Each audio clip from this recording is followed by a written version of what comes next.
This piece has been in my workshop for quite a while, and I'm anxious to finally get to it. It has a cedar lining in it, which is awesome, and someone put a plywood shelf in there, and that's okay. We can cover that and make it pretty. Somebody might just want to remove that completely. I don't love these knobs, and there's an opportunity for a mold. This little pretty piece on top is loose, so we need to fix that. And then the other molding is really tight, so you can see that that's just an easy fix there with some wood glue. And looky there, we have some new legs for it. I just love these with the roses on it. And then I also got back plate for the knobs, and the new knobs also have roses on them. So they don't really stick out a whole lot with roses. We might add a mold to that. The paint is obviously failing. I'm not going to strip it. I'm not going to take that off. I'm just going to sand it smooth and use a bonding primer. So let's get started.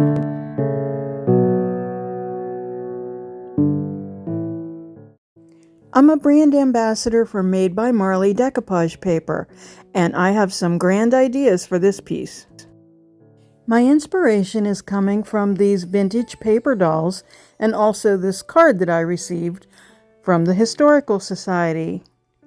I plan on using the Charlotte stamp for her head, and then I'm going to have to draw in her body. So this is kind of a new area for me. I'm not really confident with freehand drawing, but I'm going to be drawing and then using Made by Marley decoupage paper to make a beautiful dress for this lovely lady.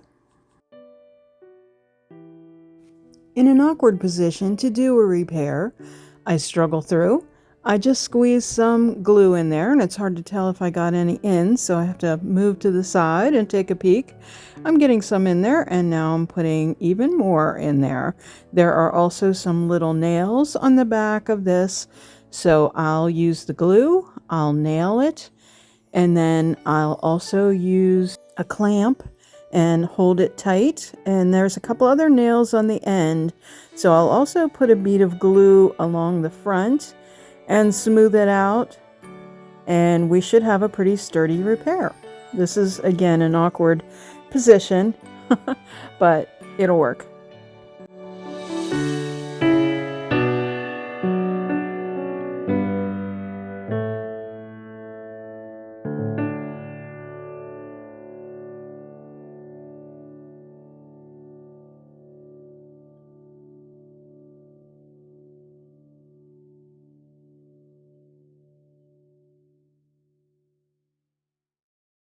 There, all better and no wiggle.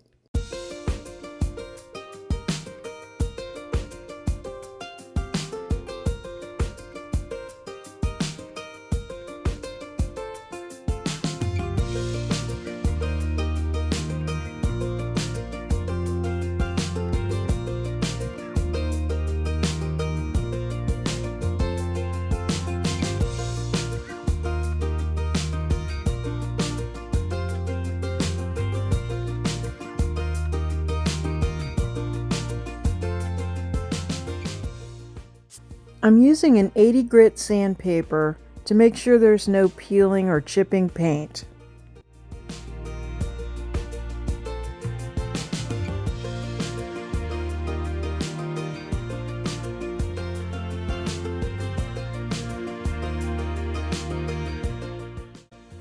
I'm spraying the feet with Rust-Oleum's Champagne Bronze.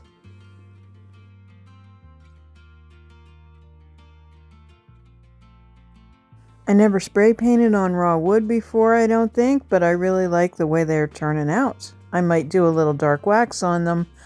It just depends on how things progress.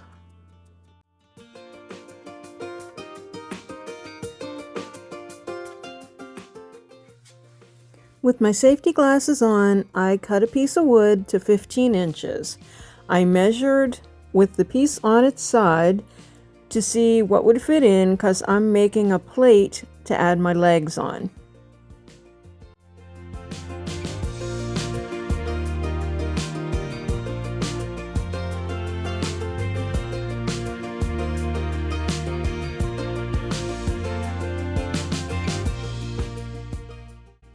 I'm marking some places where screws could go to hold on my plate.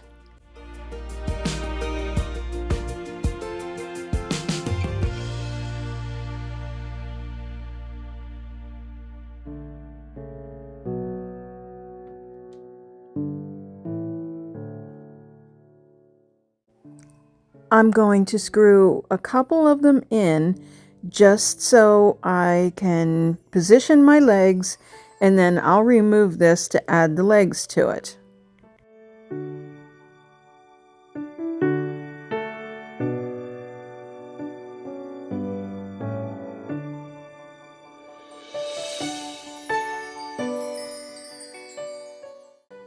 I'm making sure my screws didn't go through the bottom of the piece, and they did not, which is good because I have a lot of that size screws and I can use some of those. Do you remember when I made the really big sign back when my name was Le Vintage Decor?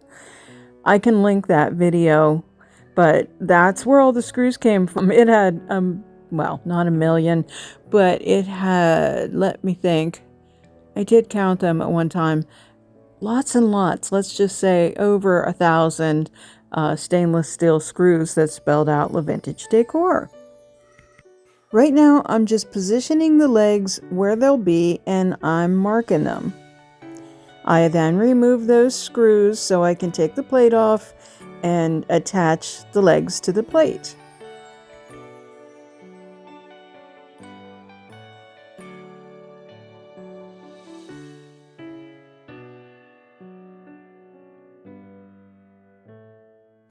I'm drilling a few pilot holes in so that it's easy to attach the legs once they're glued on, which is the next step.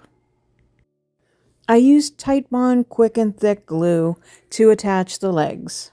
I apply it heavily and I make sure that the glue goes almost the whole way to the edges. I do this just like I do when I apply some castings.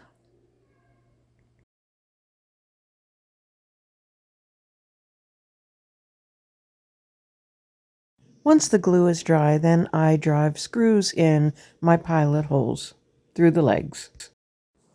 Now that I have my assembly, I put it in place and I simply screw it in.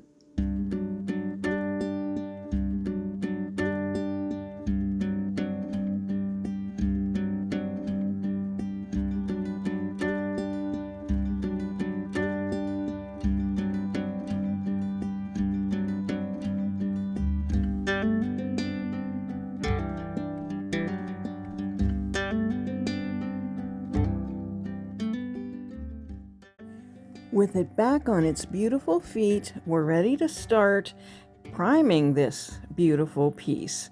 I've already named her, and her name is Lady Chiffarobe. So right now I'm just using a stain blocking and bonding primer. So it's important that I have both of those qualities because of the paint job on this. I need that bonding just to make sure that my new paint job stays. And then I also was down to the bare wood in a few places, so that stain blocking is also going to be important to keep the tannins from bleeding through, because I am using some light colors here, and with all the work that I'm going to be doing on the piece, I would hate that if it bled through. So I am finishing this up and I'm going to let that sit overnight.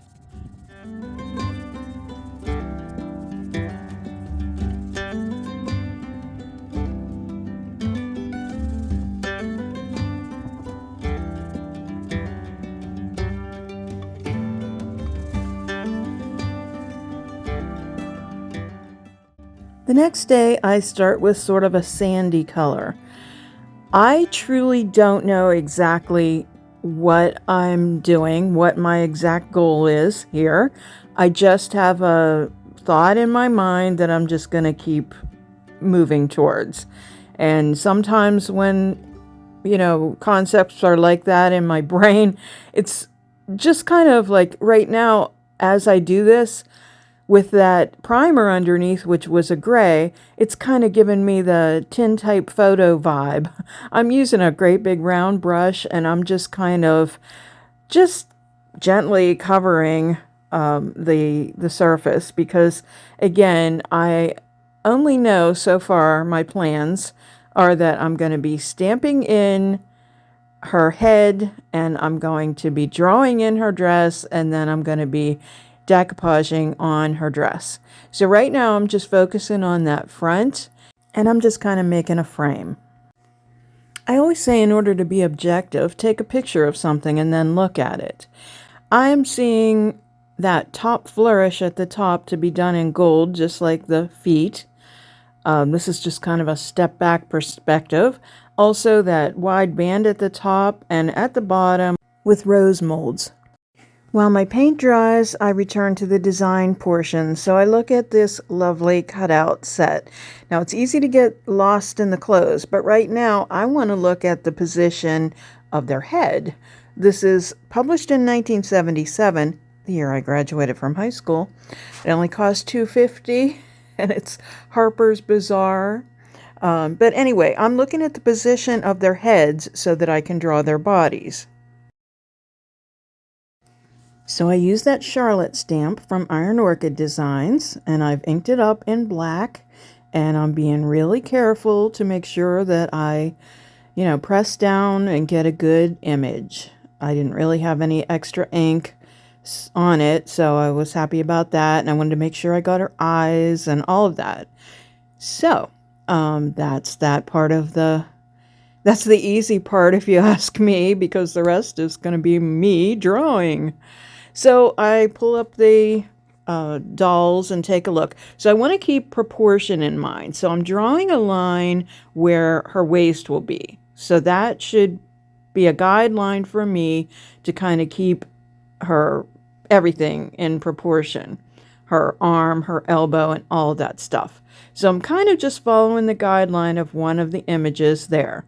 So I'm drawing her shoulder and drawing her down. She's kind of a slim gal. She's not real busty.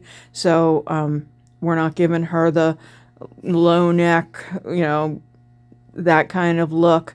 We're focusing on her big bustle. So I'm drawing her arm, which is a little bit of a challenge because it's in the middle part where the doors meet. So there's all that molding in there, but I'm just gonna make it work, So I'm just continuing to draw it in, and then when I get to her bustle, it's pretty easy to follow that shape. But then this side of the dress just kind of flows straight down. Curves out a little bit, but it's mainly straight in the front. The focus on this dress is the bustle. There's going to be lots of ruffles and everything. It's going to be so much fun to do this in decoupage.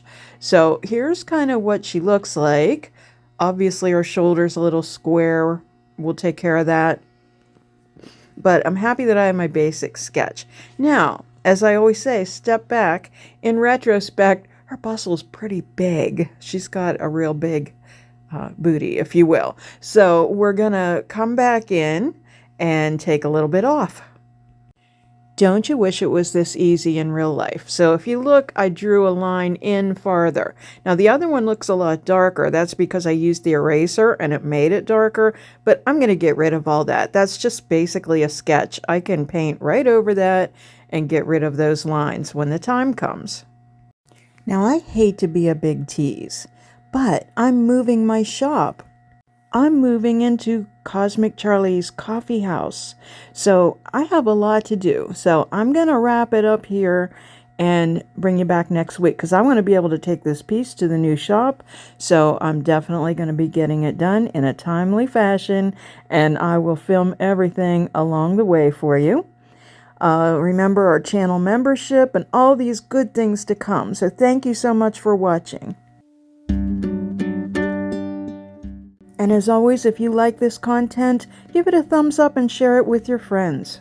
Don't forget to subscribe, hit Hit the notification bell so you don't miss anything, and hit the join button to join our channel membership for some exclusive content for only 99 cents a month.